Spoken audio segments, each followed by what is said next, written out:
Alright, YouTube, back at our SCANIA R620 build. In this video, we're going to do steps 10, 11, and because we already did 12, 13, 14 on another video, 14 and 15 on another video, we'll jump to 16 and 17. That's why I like doing those ones separate. Is because if I'm doing them all in order, I have to move all this stuff off my table to build the next step, and I just don't like having to do that because that's when parts start getting lost. So, step 10, we're actually going to be building the steering portion like I got here. We're going to build that, and we're going to get the balls on it to get it adjusted right. In order to do this step, you need E8, which is your steering knuckle.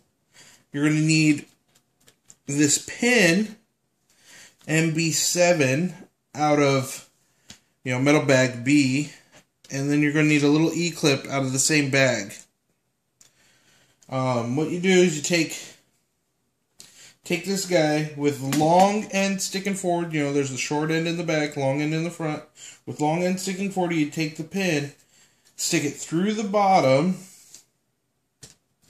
kind of hold it in place, and you're going to take your front axle shaft, which is MB4, that goes inside the knuckle with the holes lined up, and the pin goes through all of that stuff bottom up. So you go through the bottom to the top. Now the reason you do that is so the pin's not hanging out the bottom while you're driving, so you're not likely to knock the E-clip off, which would be really annoying and kind of lame if you did, seeing as they're kind of a pain in the butt to get on in the first place.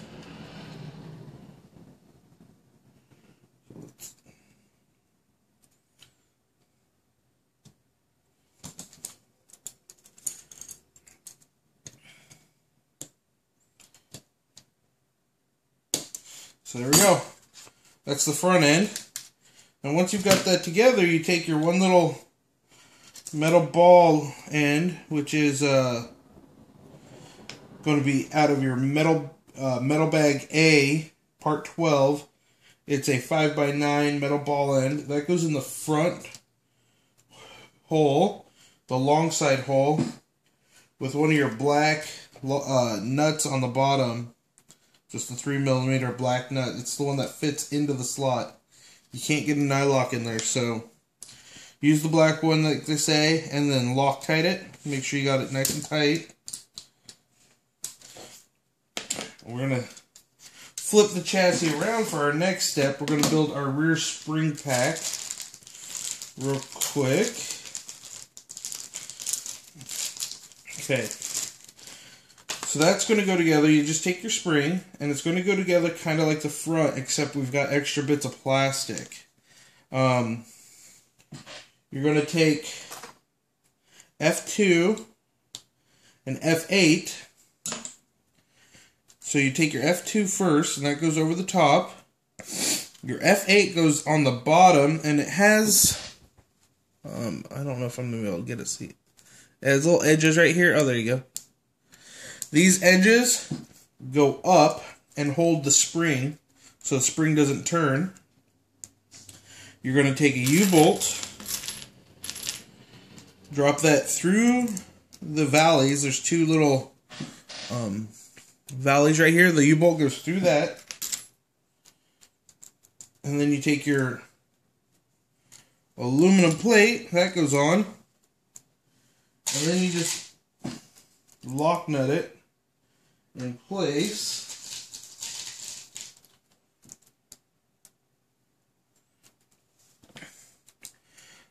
Like so.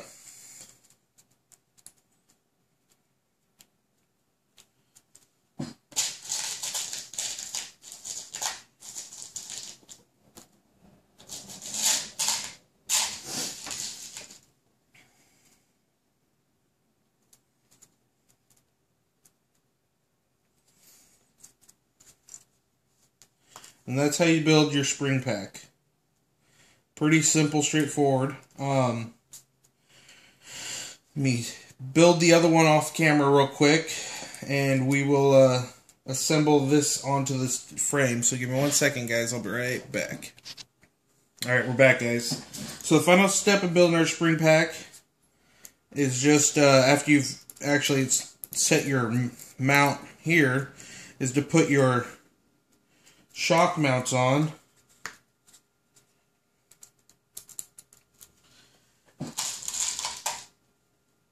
Or not your shock mount, your axle mount. This is the part that mounts to the axle. It is a MC12. Comes just out of metal bag C. Just looks like that guy there. You just put one of your collared screws through your MB1 and tighten it down with a lock nut. And when you've got it installed correctly, it should wiggle around easily with no resistance.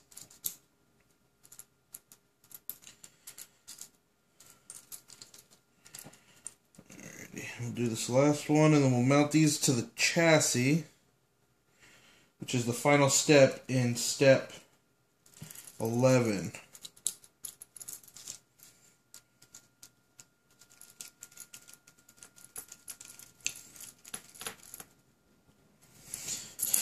Alrighty, so once you've done that, like so, go ahead and take your chassis.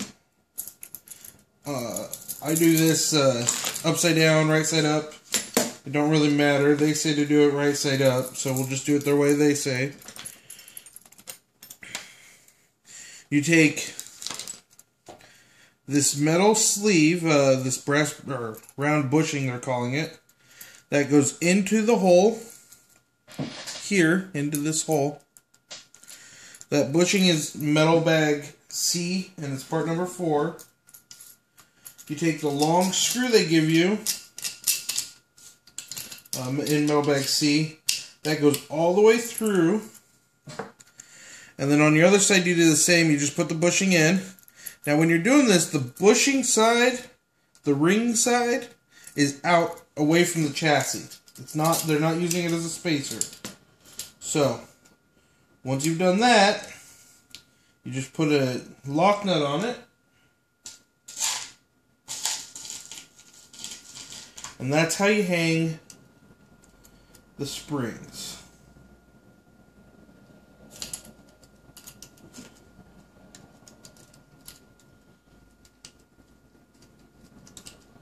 If I get it started.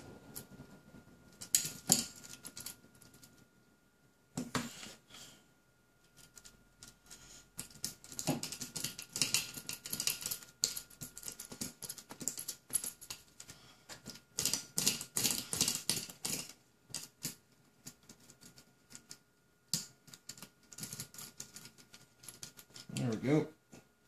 Cinch that down nice and tight. You should have plenty of free movement here, which we do. So we'll take the chassis and we'll set it aside.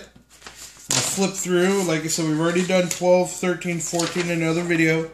And now it makes sense as to why I do them separately, I hope. We're going to jump to 16. 16 has us working with the chassis upside down. We're going to take our axles,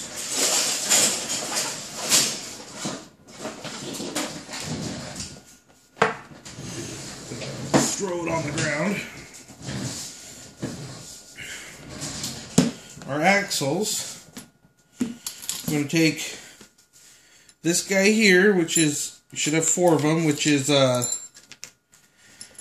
MC6. These are your trailing arms and your shock mount for your axles. So you take your middle one. Your middle one is this guy, remember. It's your middle one. And you just drop it in with a long screw MC1. Like so. with that piece hanging off the front end, hanging off the front.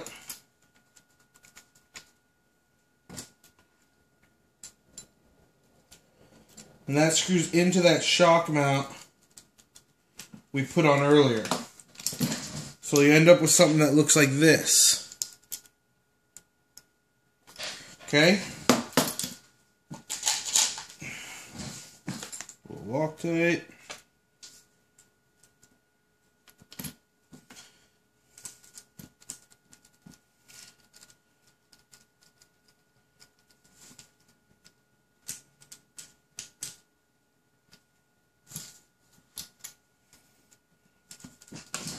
I'm going to repeat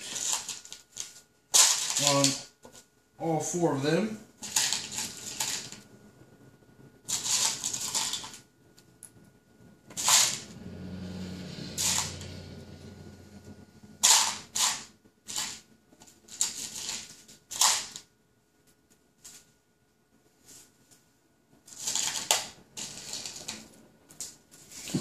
Alrighty, so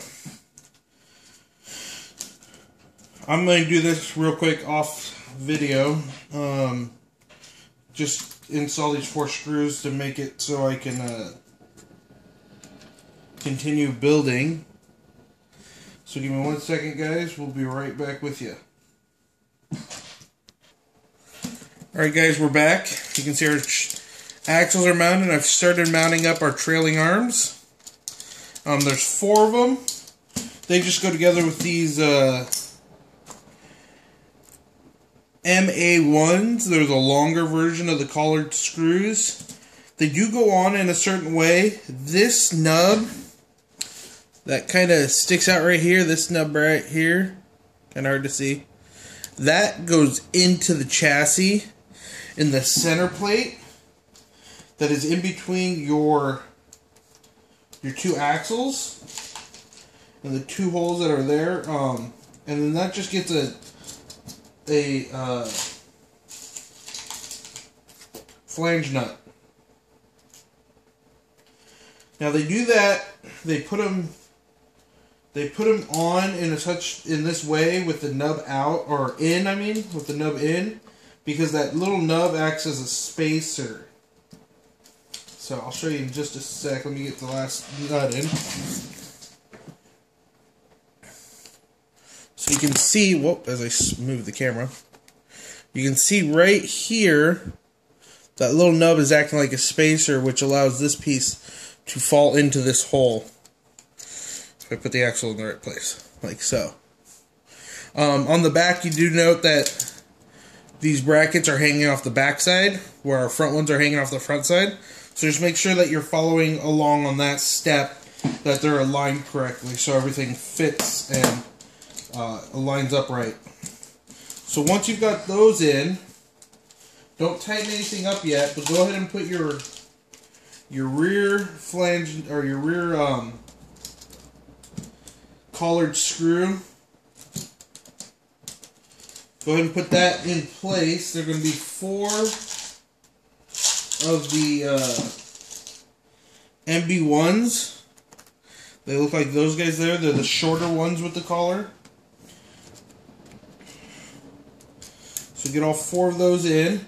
And while you're putting them in, make sure you also insert your drive shaft, your little drive shaft, because this is the time where everything gets locked into place and won't be easily moved to accommodate it sliding that in. So once you've done that, all 4 of those guys are in. All 4 of them get a lock nut. Now I don't tighten them up right away. I just kind of sit them in there, so that way I don't have to fight alignments and everything. I can, while one's tight, something gets tangled up or something in the process. So I just do that, so that way I'm not struggling later on down the road.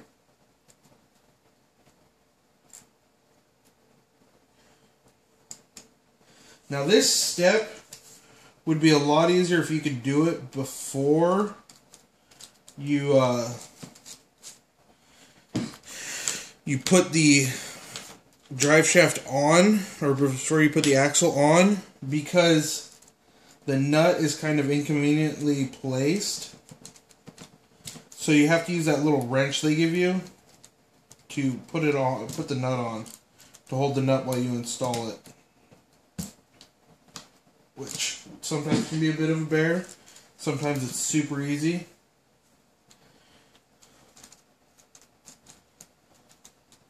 So we'll do all 4 with lock nuts.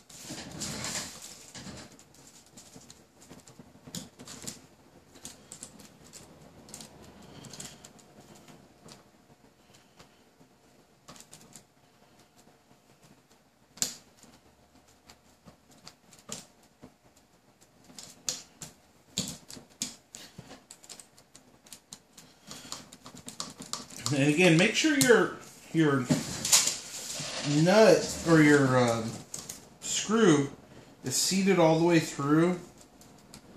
That way you're not fighting binding issues. It will bind up on you, so just double check it.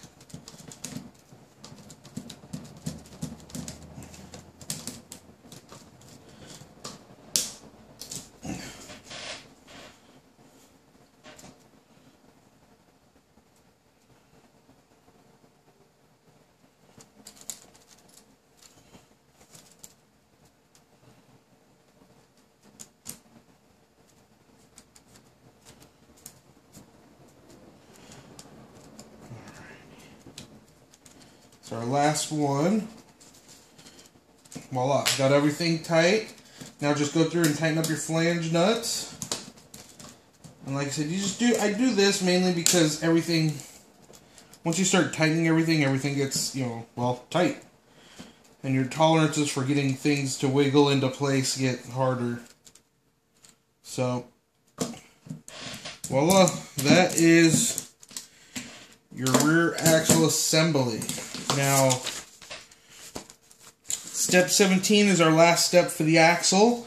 That is just going to be installing our shocks. So, to do that, I'm just going to show you one, and I'll build my other ones off screen. Put them up here. You take your F5, which looks like a shock cup to the guys who actually work on cars. I'll show you in a sec. Just looks like that guy. So you take that, install it. There's holes here, you notice they're kind of leaning a little, and that's so your shock has a bit of a lean on it. And there's a nub on this that goes in the bottom hole, like so, and gets held in place by the BA1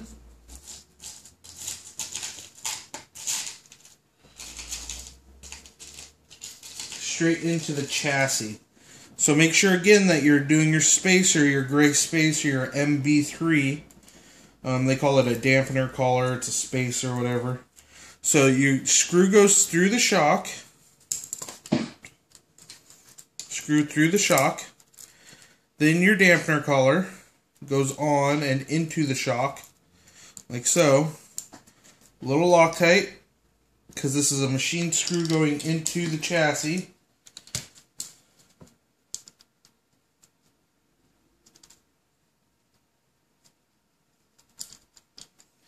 Come on. There we go.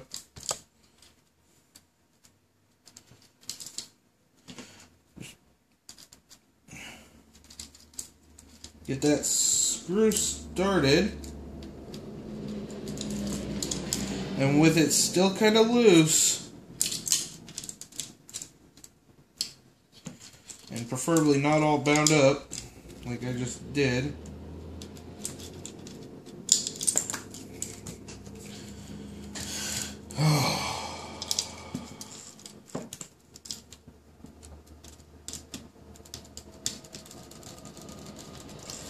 with it kind of loose, you take your last couple collared screws, and they just lock into the front portion of that hoop with the nylock.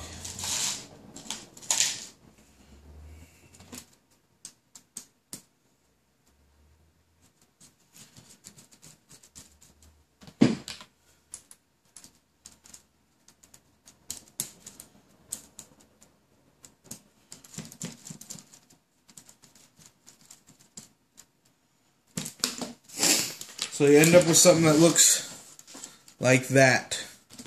Then once you're tight, or once you're fully assembled, just go ahead and give that a cinch down. Like that, and voila, that's how your dampener works. So, I'm going to do the last 4 off camera. You don't need to see me doing all 4 of them. That's where we're going to end for today. So, yeah, our next step's going to be starting to assemble the MFU unit. I think we're gonna get parts of that unit put onto the truck. So, like, comment, subscribe. Let me know what you guys are thinking. Speedy Mac signing off.